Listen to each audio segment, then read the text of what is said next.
Viral pria ODGJ prank polisi, dikira sudah meninggal pas bangun sambil tertawa. Anggota polisi dan warga kena prank seorang pria yang mengidap gangguan jiwa. Warga dan polisi datang berniat melakukan evakuasi karena mengira mayat. Prank ini berawal saat warga melihat seseorang yang tergeletak di saluran air bawah rel kereta api Stasiun Tenjo, Bogor. Terang saja temuan ini membuat geger karena warga dan petugas kepolisian mengira sosok itu mayat.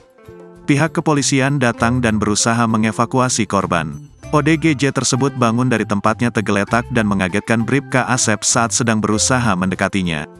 Namun alangkah terkejutnya, ternyata setelah didekati pria tersebut merupakan seorang ODGJ yang tengah tertidur.